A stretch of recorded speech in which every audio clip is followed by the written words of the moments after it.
자본주의 속에 숨겨진 부의 비밀. 레버리지. 롬무어 지음, 김유미 옮김. 책을 시작하며 당신에겐 레버리지가 있습니까? 현대사회에서 우리는 고용자 아니면 고용인, 노예 아니면 주인, 리더 아니면 추종자다.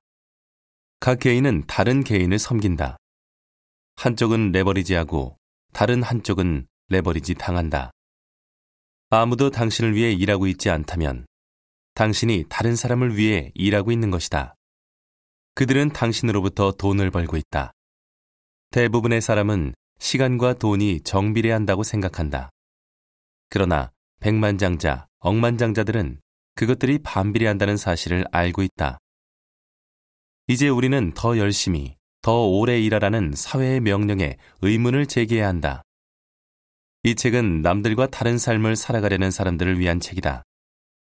변화를 만들고 싶은 사람들, 자신이 믿는 것을 끝까지 밀고 나갈 용기를 가진 사람들, 삶에 천천히 시들어가는 것보다 더 중요한 어떤 것이 있다고 믿기에 종종 오해를 받으면서도 기꺼이 위험을 감수하는 사람들을 위한 책이다.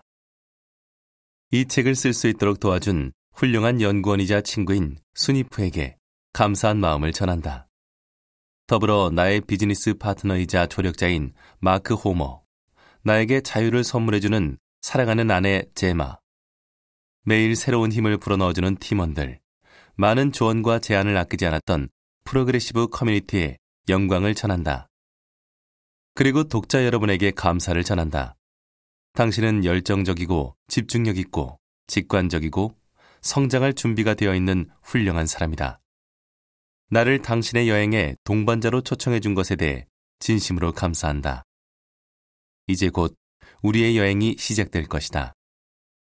2017년 4월 롬무어. 1장. 레버리지.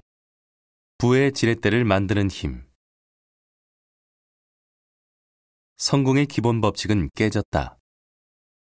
나에게 충분히 긴 지렛대를 준다면 나는 세상을 움직일 수 있을 것이다. 아르키메데스. 먼저 사생활 보호를 위해 봅은 실명이 아니라는 점을 밝혀둔다. 봅은 최고의 소프트웨어 개발자다. 가정적이고 순종적이고 조용한 정규직 회사원이다. 겉으로 보기엔 엘리베이터에서 마주치면 그냥 지나치게 될 것 같은 지극히 평범한 사람이다. 그는 탁월한 업무 능력을 인정받아 1억 7천만 원의 연봉을 받았다. 그런데 그의 인터넷 검색 기록을 살펴보니 그가 근무 시간에 이베이나 페이스북을 하며 시간을 보냈다는 사실이 발견되었다. 봅의 회사는 조사관을 고용하여 봅의 불규칙한 근무 태도와 온라인 사용 기록을 조사했고 그 결과 그가 자신의 모든 업무를 중국에 있는 아웃소싱 업체에 의뢰했다는 사실을 알아냈다. 그는 아웃소싱 업체에 1년 동안 3,500만 원을 지불했다. 결과적으로 1억 원 이상의 순이익을 올리면서 회사에서는 전혀 일을 하지 않았던 것이다. 알고 보니 그는 다른 회사와도 계약을 맺고 아웃소싱 업체에 업무를 의뢰하는 프리랜서로 일하고 있었다. 하지만 그가 처리한 업무의 수준은 평균 이상이었다. 보고서는 간결하고 탁월했다.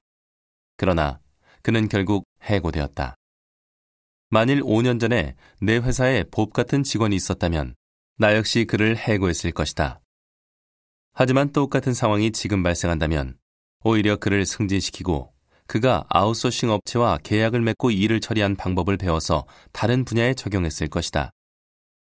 봅의 사례는 시대가 변하고 있다는 것을 보여준다. 기존의 관습적인 고용 형태와 업무 방식이 줄어들고 혁신적인 대안이 빠른 속도로 부상하고 있다는 것을 알 수 있다. 또 하나 예를 들어보겠다. 20년 전에 나는 중등 교육 자격 검정 시험을 준비하는 학생이었다. 아버지는 내게 전 과목 A학점을 받으면 30만 원을 주겠다고 약속했다. 그 시절의 30만 원은 15살 소년에게는 어마어마한 돈이었다. 나는 아버지가 던진 미끼에 혹해서 밤낮 없이 공부에 몰두했다. 원래 같으면 10대 소년답게 밤마다 친구들과 어울려 놀러 다니고 여자아이들 꽁무니를 쫓아다녔을 여름방학을 기꺼이 희생했다. 30만 원이 정말 갖고 싶었기 때문이다. 내가 책 속에 파묻혀 있는 동안 내 단짝 중 한 명인 마크는 매일 밤마다 신나게 놀았다. 마크는 여자아이들에게 인기가 좋았고 나는 그런 마크를 질투했다. 나는 속으로 이렇게 되뇌며 유혹을 이겨냈다. 30만 원에 집중해, 롭. 마크는 모든 수업을 나와 함께 들었다. 그런데 그는 시험을 코앞에 두고도 전혀 긴장하지 않는 듯 보였다. 공부를 하지 않은 게 분명한데도 당연히 시험을 통과할 것처럼 자신만만했다. 30만 원을 위해 인생에서 가장 좋은 시간을 희생하고 있던 나는 마크를 볼 때마다 화가 치밀었다. 마크가 시험에 떨어져서 내 희생이 타당했다는 걸 증명해 주길 기대했다. 드디어 성적표가 나오는 날, 마크와 나는 함께 성적표에 절취선을 찢었다. 나는 성적을 읽어 내려갔다.